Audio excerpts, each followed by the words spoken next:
sea, yo hago lo que quiero con mi vida y hago lo que quiero con mis bienes. Le dicen al legislador argentino, ¿qué miedo tiene usted? ¿Por qué pone una porción forzosa, legítima? Porque así corresponde según el parentesco. Pero no, si usted me dice que eso se justifica en el parentesco, yo le digo, no ponga norma ninguna. Porque entonces es lógico pensar que de cada 1000 padres, 995 van a querer que sus bienes vayan a sus hijos. ¿Por qué duda usted? ¿Por qué quiere una norma que lo obligue? ¿En qué se basa el valor de esa norma? ¿Comprende lo que digo? Si no, usted lo obliga a este hombre de 85, al que sus hijos hace 20 años que no le llevan ni un vaso de agua, a que el 70% de sus bienes vaya a ellos, a pesar de él. Esto es lo que hay en juego. Y cuando aparecen estas otras posibilidades laterales de afectos sobrevenidos y de puertas abiertas, es más interesante. Pero por ahora está mal. Quiero decirles que la habitación viudada no está hecha. No es lo mismo para la viuda que para la conviviente. O sea, el viudo marital, el que se casó, no, momento, hoy regulo la convivencia, pero no es lo mismo que casarte. Casarte te da derechos plenos. Vos pasaste por el acto del Estado. La convivencia te da los derechos que el sistema te otorga, nada más. Entonces, por ejemplo, en este derecho que es la habitación viudal por decisión de la ley, vamos a pensar en mujeres. A la viuda casada le dice, te puede quedar toda la vida. A la viuda conviviente le dice, mirá que no te puede quedar más que por 2 años. Yo ley te doy fecha de vida. Algo así como que, mira, esto es donde dio el amor. Después de los 2 años, el resto de los herederos, viste, pues si no, se hubieran casado. No es lo mismo. No es lo mismo. Pero aparece el derecho. Qué lindo. Qué lindo. Me quedaron pensando en el tío y la cosa no está. ¿Sabes qué pasa? Es la vida. Yo en cada Navidad ya lo conté, otorgo a mis sobrinos a todos por el testamento. El tío quiere pan dulce. ¡Testamento! Bueno, es un chiste para la serie americana.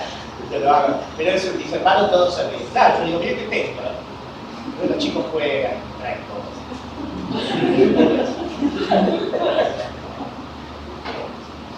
Bueno, sí.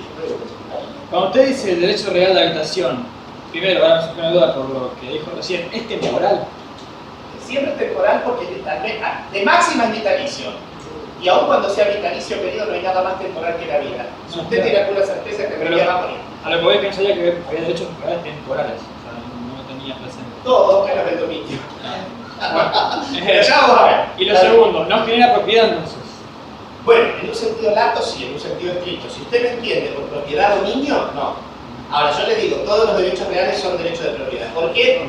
Esto lo vamos a ver mejor cuando veamos dominio, pero a su pregunta yo le voy a responder, porque yo le digo siempre a los alumnos, y ya esto no lo digo más para no ofender a nadie, colegas, no se deja nunca una respuesta, nunca. ¿Sí? Una pregunta en el aire. Pero claro que este tema podría ser mejor tratado a la hora de iniciar dominio. Usted tiene que distinguir el género de la especie, propiedad de dominio. Allá de que el hombre de acá a la vuelta lo trate de manera conjunta y usted también diga mi propiedad y quiera decir mi dominio. Pero en realidad son 2 palabras distintas. La propiedad es más amplia, es el género. El dominio es el derecho que mejor probablemente exprese la idea de propiedad, pero es una de las especies. Es un derecho real. Usted es propietario del crédito que tiene contra ti. Ahí no hay dominio, porque el dominio es solo sobre cosas y el crédito es un bien. Todo derecho real es un derecho de propiedad en tanto forma parte del patrimonio del titular, comprende, pero no significa dominio. Entonces, ¿el habitador es propietario? Sí. ¿Es dueño? No. Yo era claro que ya la Corte Suprema de Justicia de la Nación hace, y le digo, calculo que 80 años, dijo, ya en varios fallos, por propiedad hay que entender todos los intereses legítimos que una persona tenga fuera de su vida y de su libertad. Es algo así como dejar afuera en aquella lengua del 30 a los personalísimos, diríamos, es decir, a los patrimoniales que adentro. Pero en definitiva es esto. Todos los intereses lícitos o legítimos que una persona tenga forman parte de su propiedad. Es decir, que el concepto de propiedad es más amplio que el de dominio. Claro, género que especie. Entonces, el habitador es propietario, sí, como lo es el acreedor hipotecario. ¿Es dueño o no? Bueno, ¿alguna pregunta más con esto? Bueno, vayan reflexionando y los que hagan mucha pasteleta, piensen. Los que no la hagan, vayan cuidando. ¿Cómo se prueba la convivencia en Adalini? Facturas comunes, domicilios puestos en el domicilio del otro, amistad con los vecinos, fotos de cumpleaños, mascotas que reconozcan el lugar. Les estoy dando elementos para los que quieran probar la convivencia y el otro se niegue. Bueno, que sepanlo. Hay que probarlo. Convivencia cuando no está registrado hay que probarlo. Suele ser engañosa.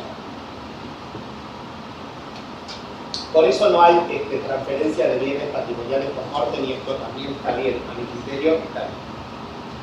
Bueno, esto respecto a la adquisición legal, y quedó pendiente algo, ¿no es cierto? Quedó una parte. ¿Quién estaba Los derechos de los ¿La adquirentes. cero o no la joven? Sí. No, yo.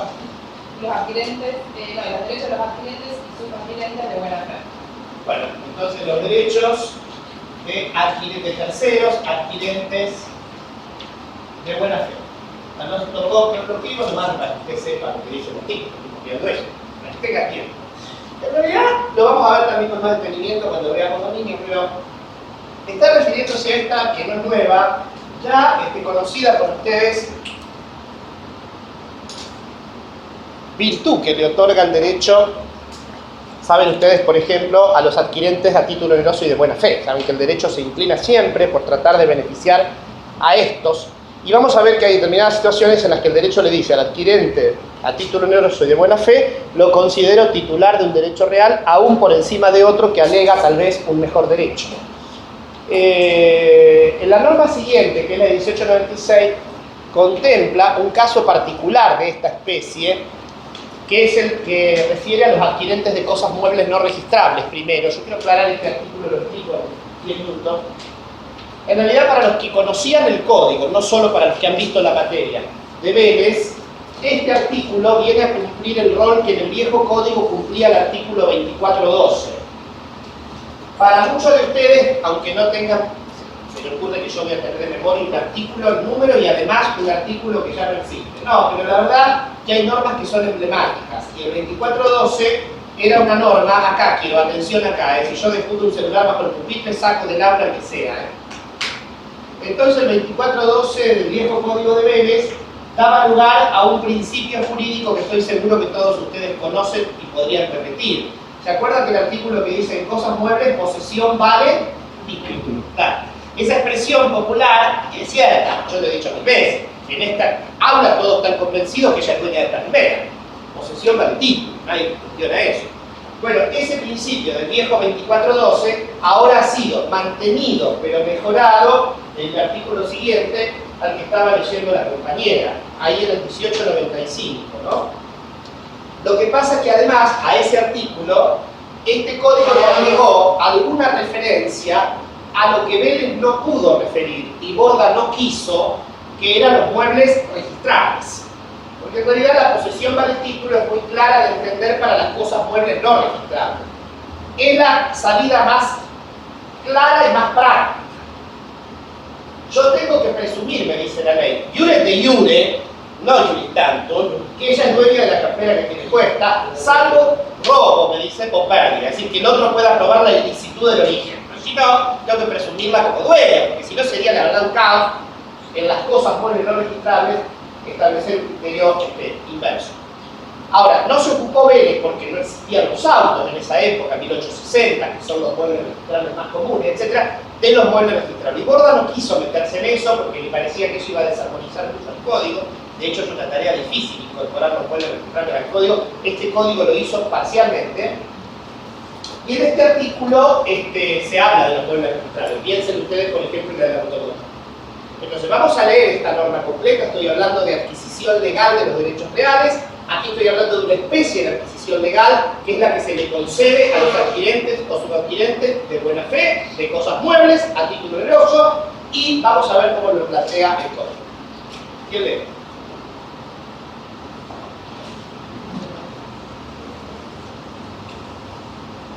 Bueno, continúo. 1895.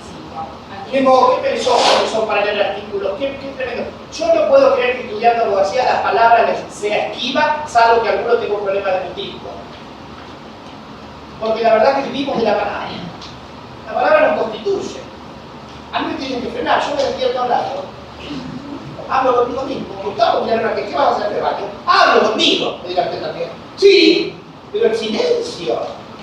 Si usted va a trabajar con una pipeta en un sótano, digamos, analizando el esperma de un toro, puede ser, pero el derecho. A ver. Artículo 1895. No se engañe, diciendo, no me importa hablar acá, leer en voz alta, ¿qué me importa? Voy a ser penalista. No se engañe. Uno expresa su vocación en todo aquello que hace. Otro si no, tiene que leer.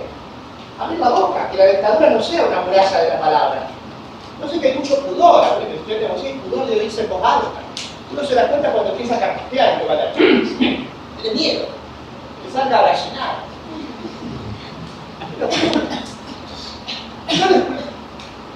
Hay que atreverse.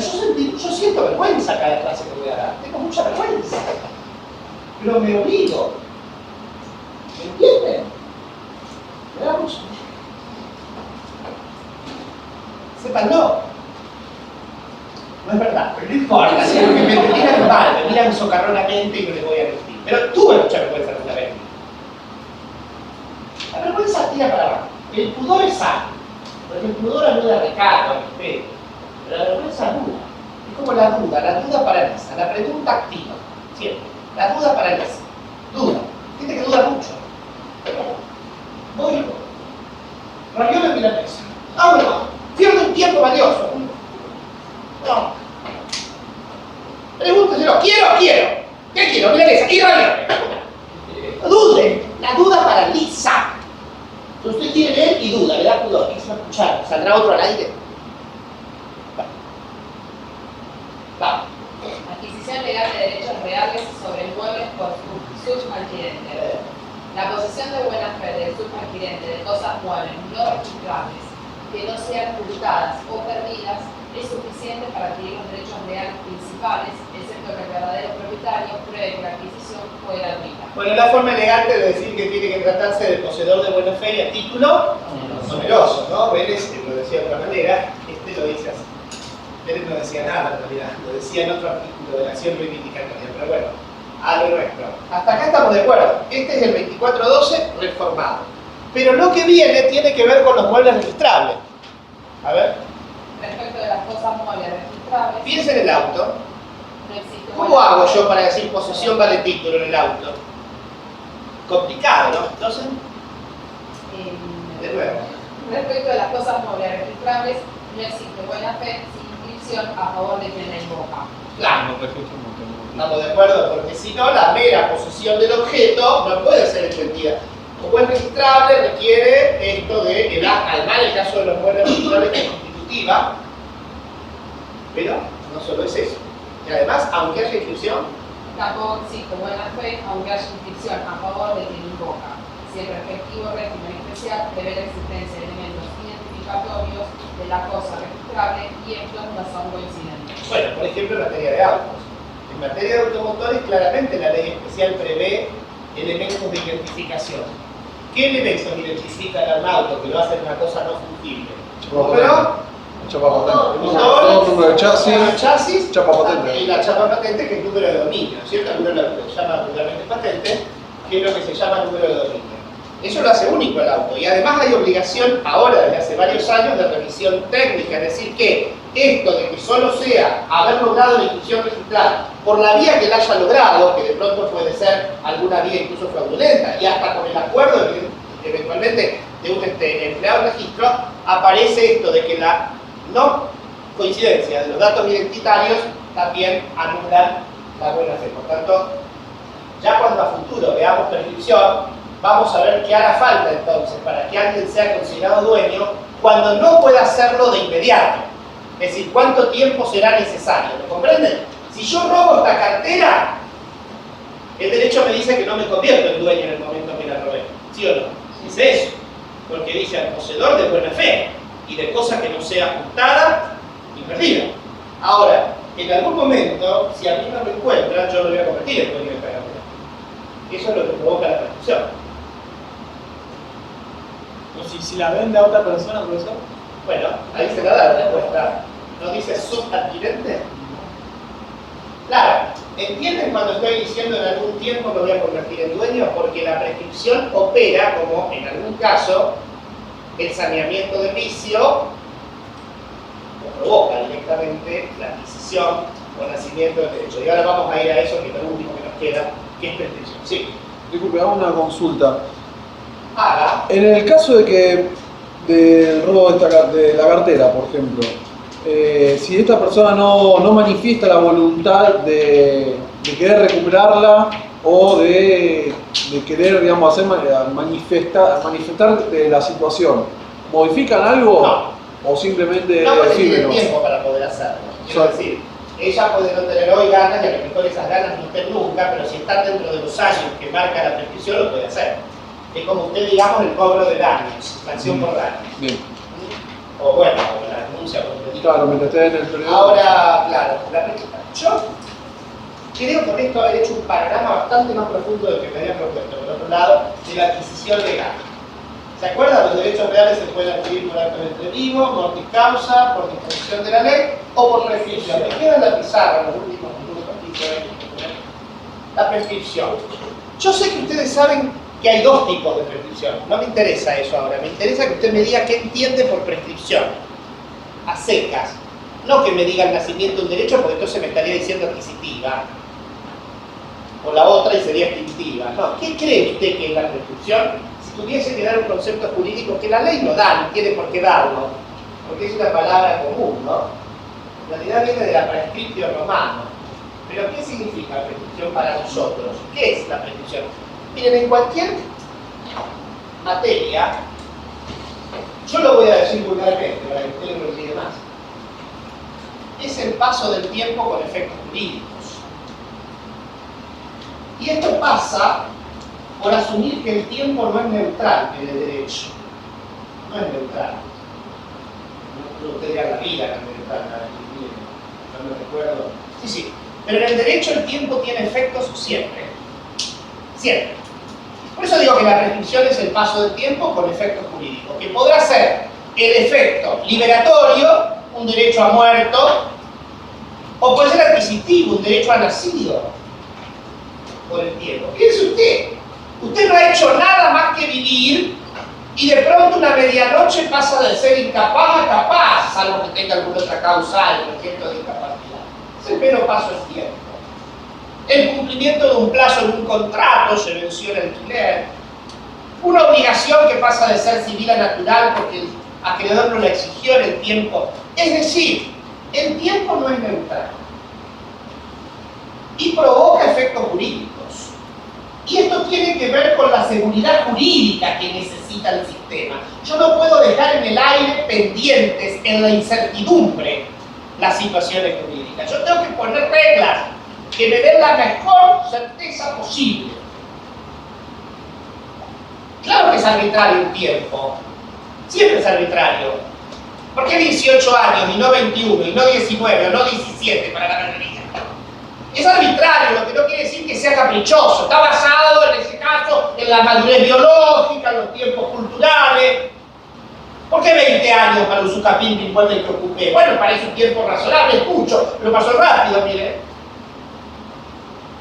Eso es arbitrario, pero el tiempo no es neutral. No es neutral. Y a esto nos vamos a dedicar estos minutos porque, por supuesto, en lo que estamos hablando, adquisición de los derechos reales, a nosotros qué prescripción nos interesa, justamente, la prescripción. Bueno, ahora ven ustedes que hay un capítulo del código. Yo aclaro que no vamos a tratar en profundidad este tema hoy, lo vamos a hacer, como dije hace una hora, más o menos panorámicamente, porque vamos a tratarlo en detalle después de haber dado posesión. ¿Por qué? Porque yo he creído siempre que metodológicamente es un error dar prescripción adquisitiva antes de que el alumno sepa cómo juega ese condimento especial que se le exige al sujeto para poder prescribir, que es la posesión. Entonces, vamos a trabajar en profundidad esto a futuro. Pero ahora, vamos a decir que la prescripción adquisitiva, que es por supuesto la que nosotros vamos a ver aquí, en esta materia, vean ustedes que hay varios artículos que van desde el 1897 en adelante, lo ven ahí, ¿no? Y hago una aclaración de costado. No quiere decir que en los derechos reales no juegue ningún rol la prescripción liberatoria o extintiva. Sí juega. pero provoca otros efectos, no el nacimiento de un derecho. Por ejemplo, el usufructo, que es un derecho que lo hemos gastado antes de presentarlo, ya lo hemos mencionado tantas veces estos días. La ley me dice, si el usufructuario no usa durante 10 años el objeto, el usufructo se extingue. Prescripción extintiva. Extinción por no uso. Ahora, acá vamos a hablar de la prescripción adquisitiva, que es la que provocaría el nacimiento de un derecho. Y por supuesto que ustedes saben, que sé que lo saben, que la prescripción para que se provoque el nacimiento de un derecho, y en este caso un derecho real, puede ser larga o puede ser breve. ¿Y esto de qué depende? ¿Del tipo de bien? No, depende del tiempo que la ley exija. ¿Cuánto tiempo exige la ley para que este sujeto pueda pretender hacerse dueño de la cosa? Es la prescriptio longi de los romanos, o usucapio longi, o brevis. En realidad, ustedes han hecho romanos en esta casa, la longa, larga, o la breve, la pequeña. Por supuesto que está claro que si estamos hablando que el factor que nos distingue es temporal, para la larga se exigirá una mayor cantidad de años que para la breve, que van a variar de acuerdo a la cosa que yo quiera prescribir. No es lo mismo para poder adquirir por prescripción un inmueble que un mueble, y en este caso no será lo mismo registrarlo o no. Los años van a variar. Entonces, por ahora solo diré que en la prescripción larga, la ley exige dos cosas, básicamente, activas y una negativa, voy a decir yo, que habitualmente se la olvida en el derecho. La ley exige en la prescripción larga la posesión, que es lo que vamos a empezar a ver el miércoles que viene, ¿no? ¿Qué cosa es la posesión? ¿Qué tipos de posesión existen? ¿Quién puede ser poseedor? ¿Qué cosa puede ser poseída? ¿Cuáles son los efectos de la posesión? ¿Qué derechos arroja? ¿Qué deberes impone? ¿Qué acciones de defensa le da? Entonces vamos a ver que para poder prescribir adquisitivamente, y para poder adquirir por prescripción, de manera larga, ¿qué es lo que hoy se llama comúnmente usucapión? Porque la palabra usucapión, que saben ustedes, es la que nosotros muchas veces usamos como sinónimo de prescripción adquisitiva, porque así se llamaba el modo para todos los casos en Roma, ¿no? En Roma se llamaba usucapio, viene de usus, el que aprovecha la cosa, capio, capello, cabeza, el que se hace propietario por el uso, por el paso por el uso del tiempo, usucapio. Para la usucapión, o prescripción larga, requiere posesión, ya veremos, más tiempo, es decir, cuánto tiempo debe el sujeto poseer una cosa para poder prescribirla. Y la faz negativa de esto, que hay que entenderla, si no uno no comprende cómo opera, es que se requiere la ausencia de oposición, por eso pongo menos otro. Es decir, que el titular o el que tenga derecho sobre la cosa no se oponga. ¿Y cómo se podría oponer? Y iniciando una acción de recupero, en fin. Porque si a mí el dueño del terreno que yo ocupo hace 12 años, de golpe me manda una cédula, interrumpe la prescripción. Ya sabe usted lo que es la interrupción de la prescripción. ¿Verdad? ¿Y cómo juega? Suspensión, interrupción de la prescripción. Entonces, yo necesito esto, la inacción del propietario. ¿Comprende? Yo tomé un terreno, levanté una casa, pero el propietario nunca me dijo nada, pero siguió pagando los impuestos. Yo no voy a poder usucapir, porque él no dejó de lado su condición de dominus.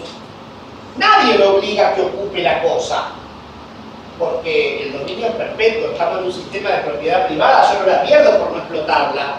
Esto podrá ser China, pero no Argentina. No puedo ponerle candado a la tranquera y que crezca el cardo. Nadie me obliga a producir. ¿Entienden? Ahora, entonces yo necesito posesión y tiempo, pero además la inacción, sin que nadie me haya controvertido exitosamente, por supuesto. Si cualquiera de trasnochado me manda una carta, habrá que resolverlo y se acabó, pero digo, que nadie me controvierta exitosamente. En cambio, la prescripción breve, vean ustedes, yo necesito, en principio, los mismos factores, posesión, más tiempo, y será más breve, si hemos dicho más corto, pero además necesito dos condimentos que no exijo en la larga, por eso en la larga me pide más tiempo. Acá el premio es que es más corto. Necesito buena fe, la bona fide, ¿no? De los romanos, la chocolatería, la bona fide, la buena fe, más justo título. Y ahí meto una cuestión técnica que no todos tienen por qué por ahora conocer. ¿Ven la diferencia? En la larga yo hablé de título para nada. No tiene nada, entró a los golpes rompiendo la puerta. En la breve necesita justo título. Paladar negro no es título suficiente. Si no hubiese dicho título suficiente, yo acá no estoy dando una charla de café, estoy hablando de derecho. Cirugía en la palabra, justo título. Un título que no le alcanza para ser suficiente. Ya veremos. Justo título. No título suficiente. Si tuviese título suficiente, fuga, no hace falta que me escriba, se tiene derecho. Justo. Bueno, y de nuevo, la ausencia exitosa de oposición. Si hay alguien que se opone con éxito, y lo éxito quiere decir que se le dé la razón, o sea, jurídicamente, judicialmente, entonces por supuesto el otro no podrá pedir. A mí me gusta decirles que la prescripción corta es una especie de saneamiento del título, ¿no? Como dice justo título, es una suerte de saneamiento del título. No estoy diciendo que lo sea 100%, pero eso digo una suerte, utilizo un giro, la total. Una suerte de saneamiento del título. Claro para todos que más allá de que hay voces que siempre se levantan intentando decir lo contrario, el boleto de compra-venta no es justo título en la Argentina, por lo menos la jurisprudencia en esto ha sido siempre coherente, al menos la jurisprudencia de alta esfera, que es lo que nos importa en última instancia, no es justo. Bueno, es decir que yo acá estoy frente al último de los caminos posibles para adquirir un derecho real, que es la prescripción. Adviertan la diferencia entre esto y la decisión de la ley. La ley lo dice ahora porque yo lo digo. La prescripción dice, yo ley te dejo los condimentos y las condiciones para que si vos me podés probar que los uniste, bueno, se reconozca el derecho. La prescripción implica acción por parte del sujeto. El derecho que nace por decisión de la ley es a pesar del sujeto. ¿Comprenden la diferencia? En la prescripción el sujeto tiene que poseer, tiene que accionar. Y lo tiene que hacer a lo largo de un tiempo, continuo, ya veremos. ¿Vale? Entonces, es distinto.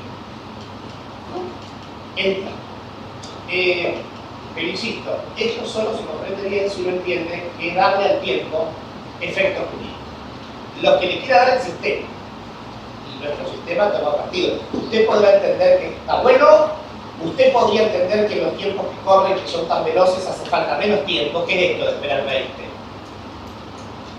Usted podrá decidir o pensar lo que quiera. Pero el sistema cree que para hacer un equilibrio sano entre esa vaca sagrada, que es la propiedad privada, a la que hay que respetar, y esto de que un otro se la pueda arrebatar, tienen que pasar cosas. Y las cosas son mucho tiempo, acciones concretas, omisiones plenas, y bueno, un proceso que así lo reconozca, ¿no? Porque en definitiva es judicial. ¿Estamos de acuerdo?